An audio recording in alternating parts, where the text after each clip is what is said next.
түмэн гэдгийг хуурамчаар одоо бий болгодог, зохион байгуулдаг ийм хандлагууд хамгаалсан учраас ер нь залуучууд аль болохоор олноороо өөрсдийнхөө дуу хоолойгоо ингэж талбай дээр гарч илэрхийлж байгаасаа гэж хэлмээр байна.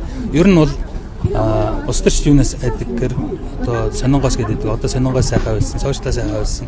Тэднийг чинь өөрсдийнхөө талд одоо өөрийнх нь нэр нүрээ хувиргасан троллууд янз бүрийн хүмүүсүүдийг санхүүжүүлж явуулдаг болсон. Тэгэхээр бичүүлдэг болсон.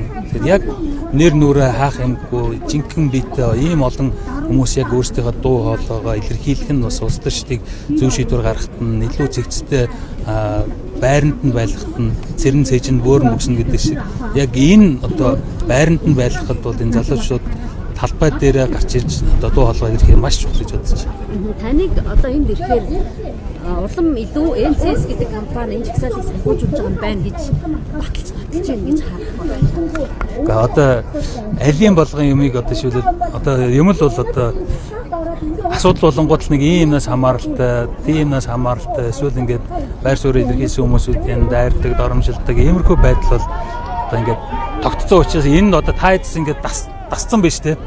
Ингээ гарч ирэхээр ингэч болоод игч болоо гэдэг байдлаар ингээд тийм байх ямар шаардлагагүй гэж бодож байна.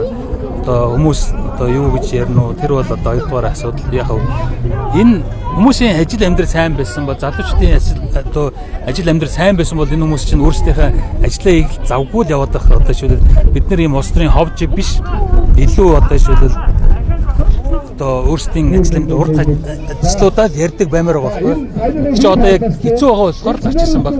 Тэр энэ дуу хоолойгоо илэрхийлэхийн төлөө энэ нэг одоо хардлагуулж янз бүрээр хэлэх ямар шаардлага байх гэж бодож байна. Ийм байхгүй бол тэгвэл бид нар энэ арчиж уус гэж байгаад ирэхгүй болно шин. Ерөнхийдөө хоёр яг хөдөлгөөнтэй юу?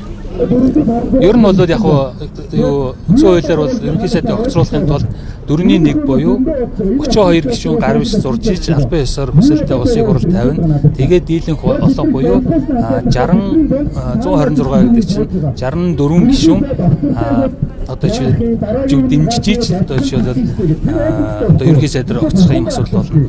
Тэгэхээр яг зөв яг одоогийн нөхцөл байдлаас харахад бол яг энэ үндсэн хуулийн замаар бол ерөнхий сайдын огцрох одоо юм тун хэцүү харж өөрөөр хэлбэл 32 гишүүн тэр гар биш зур одоо 3 гишүүн гар биш зурсан баг нэмэгдүүлэх болцоо байхгүй харагдаж байгаа. Тэгээд улсын хурлын чуулган дээр орж ирлээ ч гэсэн тийм хэмжээний санал өгөх улсын хурлын чумарг байхгүй бол гэж үзсэн. Тэгэхээр яг ер нь бол яг гол үндслүүд нь одоо ард түмэн юу хүсэж ирэхээр сөрөг хүчин байхгүй байна. Дуу хоолойг нь илэрхийлэх байранд нь тавих хүн байхгүй. Одоо тэгэл гудамжинд ингээ гарчаа.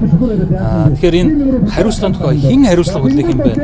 Үндсэн хуулийн дээр хүн эрүүл аюулгүй орчинд амьдрах ёстой гэж заасан мөртлөө утаанаас болж хүмүүс ингээд үхээд байна. Энийг хариуцлагыг хэн хүлээх юм бэ? Хүмүүс ажил орлогогүй ийм хэцүү байгаад байна. Энийн хариуцлагыг хэн хүлээх юм бэ гэдэг асуудлууд ярьж байна. Яг шинэ гарч иж байгаа хүн байсан бол бас өөр.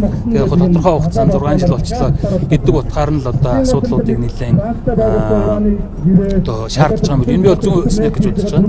Тэгэхээр яг энэ асуудлыг бас Монгол Ардын нам ч гэсэн бас өөрсдөө анхааралтай авч үзэх хэрэгтэй гэж бодож. Ер нь бол одоо яг энэ өөрчлөлтийг хийх хамгийн том боломжтой одоо субъект бол Монгол Ардын нам байгаа гэж бодож байна. Намын хувьд ч гэсэн нийгмийн орчноо мэдэрч энэ асуудлуудыг бас намын хурлаараа ч юм уу заавал одоо шил 10-11 сарлуу гэхгүйгээр наан одоо шил хавар уулын хийхээр төлөвлөж исэн энэ асуудлуудаас ярихыг үгүйсэхгүй ер нь ярих хэрэгтэй гэж бодож байна. Таны гараад бүлэгтэй асуудлыг авч хэлэх гэж бүлэгтэй санал оруулсан уу? Ямар асуудлыг? Яг энэ асуудлыг. Үгүй. Би сая нэг юу бүлийн хурал дээр байгаагүй.